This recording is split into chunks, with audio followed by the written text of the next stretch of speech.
And as the West Asia war has entered the 5th week now, no endgame in sight as of now for US President Donald Trump. And while his address to the nation is highly awaited, it's also clear that he is frustrated over the current state of affairs and in a rush to declare victory. Amid tall claims of military success by the US, Iran launched its 89th wave of strikes against Israel and US positions in West Asia. In fact, the IRGC claimed to have targeted several Israeli cities, an alleged hideout of US forces in Bahrain, and the US base in Kuwait. As Israel, US and other West Asia countries continue to bear the brunt of Iran's retaliation, Trump has made a huge claim. In a Truth Social post, he said Iran's president reached out to the US for a ceasefire, but Trump also asserted that the US will agree to this only if Tehran meets one condition. He said, and I'm quoting, "We will consider when Hormuz Strait is open, free and clear. Until then, the US will continue to bomb Iran." Iran's Foreign Ministry, meanwhile, denied Trump's assertion as false and baseless. Trump earlier hinted that the US will wrap up the war within a couple of weeks. His frustration also coming to the fore as he vowed to destroy key bridges in Iran. Listen to this. Bridges, got a couple of nice bridges in mind, but if they come to the table, that'll be good. But it doesn't matter whether they come or not. We've set them back. It'll take 15 to 20 years for them to rebuild what we've done to them. Trump's ceasefire claim coming at a crucial juncture when the US is suffering military losses in billions, even as America's troop size in West Asia has now crossed 50,000 with the arrival of commandos, troops from the US Army's elite 82nd Airborne Division and USS Tripoli. Iran has a stronger on-ground presence.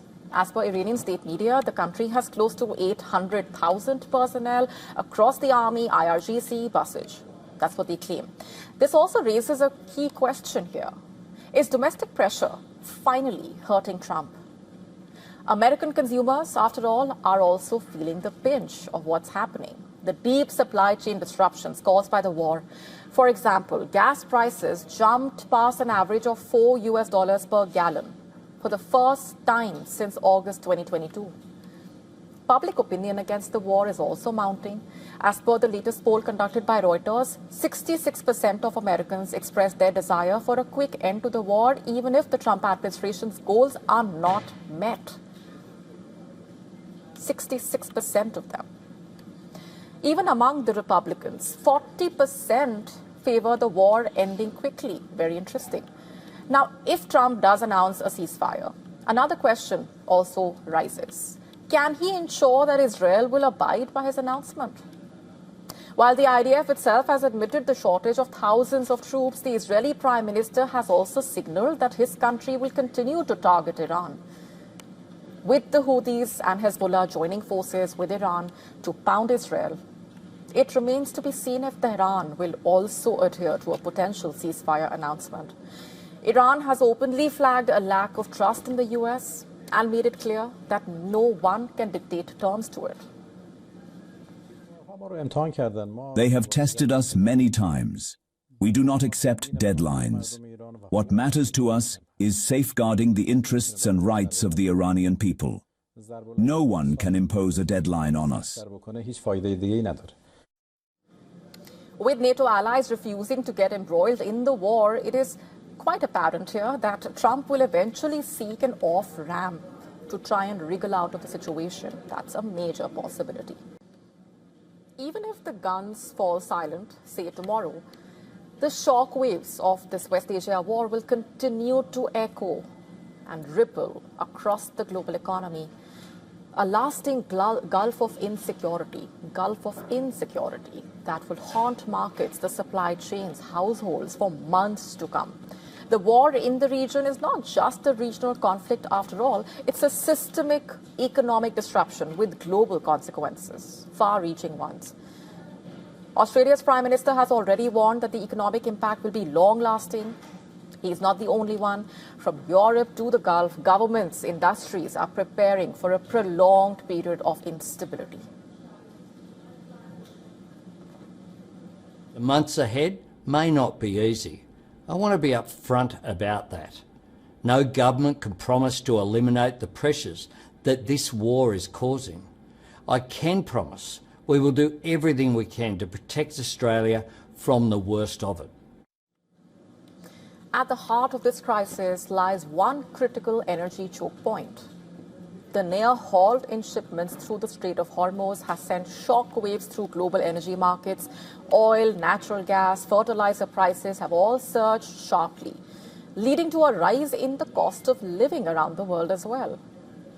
In fact, the Organization for Economic Cooperation and Development, OECD, estimating that inflation across G20 economies could be 1.2 percentage points higher in 2026 because of these disruptions. And that is just the baseline scenario.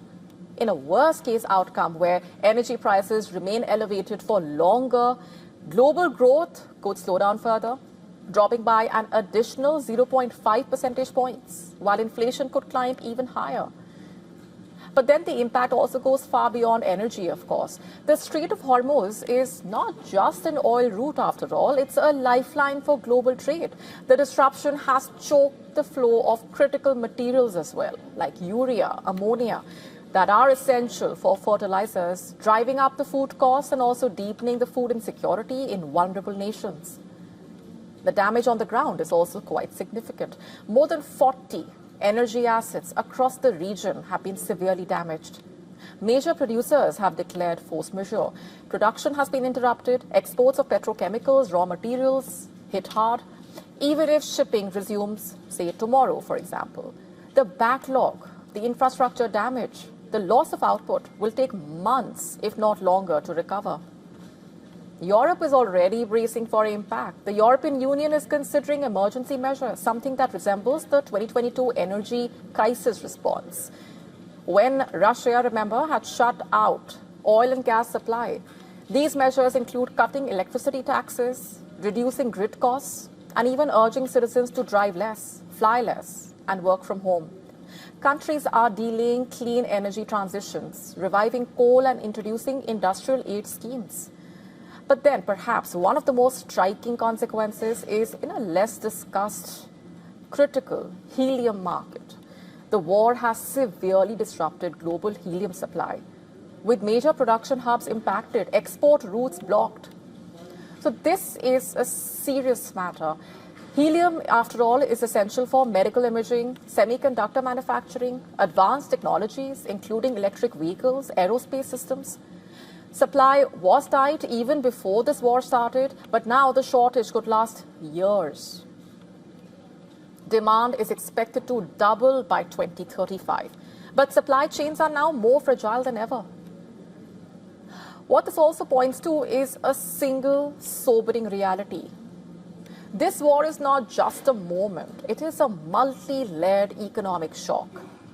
Even if peace returns quickly, even as quick as tomorrow, when Trump is expected to make a crucial announcement regarding the West Asia war, if that happens, even if that happens, the aftershocks will still continue to linger. The Gulf may reopen, ships may sail again through the Hormuz, but the sense of vulnerability in energy, in trade, global interdependence will remain. Shifting focus now, India was merely minutes away from a sea strike on Pakistan during last year's Operation Sindoor. The Indian naval chief has said last year's Operation Sindoor, launched on May 7 following the Pahalgam terror attack. The operation targeted terrorist infrastructure, remember, in Pakistan and Pakistan-occupied Kashmir. The strikes eliminated over 100 terrorists and dismantled key infrastructure. A brief war followed, ending on the 10th of May following a ceasefire.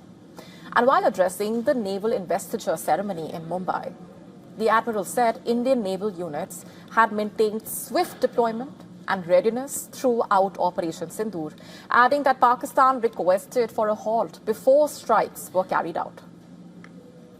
We were just minutes away from striking Pakistan from sea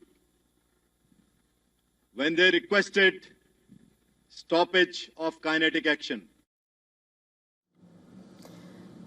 During last year's conflict in May, remember, India had deployed several naval ships, including a carrier battle group led by INS Vikrant, establishing dominance in the northern Arabian Sea and effectively confining the Pakistan Navy to its ports and the Makran coast. And India has not stopped just there. In a major step to boost its maritime strength, the Indian Navy has inducted 4 new vessels, further expanding its operational capabilities across various domains. And among the new ships, INS Donagiri is among the standout additions. This Nilgiri-class stealth frigate is equipped with BrahMos surface-to-surface missile system, instantly transforming it into a high-impact strike warship with supersonic speed and precision targeting of nearly 290 kilometers. BrahMos potentially allows it to hit enemy ships and land targets with devastating effect. Now, this is also important because in modern naval warfare, this crucial capability gives India a decisive edge, like lethal accuracy and powerful deterrence. Named after its predecessor that served for the Indian Navy for 33 years, it has an array of weapons and key features, including medium-range surface-to-air missile complex that can basically neutralize aerial threats like fighter jets, helicopters, missiles, drones, up to a range of 70 kilometers, multi-function search and target acquisition radar, 76 super rapid gun mount, and a combination of 30 and 12.7 close-in weapon systems, along with rockets and torpedoes for anti-submarine warfare as well. The Indian Navy has also inducted a specialized survey vessel equipped with advanced sonar, underwater vehicles, modern data systems.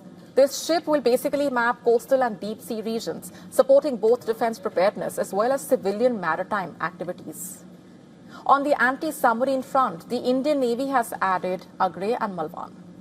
Agre, part of Indian Navy's Arnala-class series, focusing on detecting and neutralizing underwater threats using modern sonar and lightweight weapons, while Malwan complements this role with a broader operational profile for surveillance, anti-submarine missions, and low-intensity maritime operations, along with mine-related tasks in coastal waters. Together, these 4 inductions are expected to strengthen India's coastal security and also enhance underwater warfare readiness.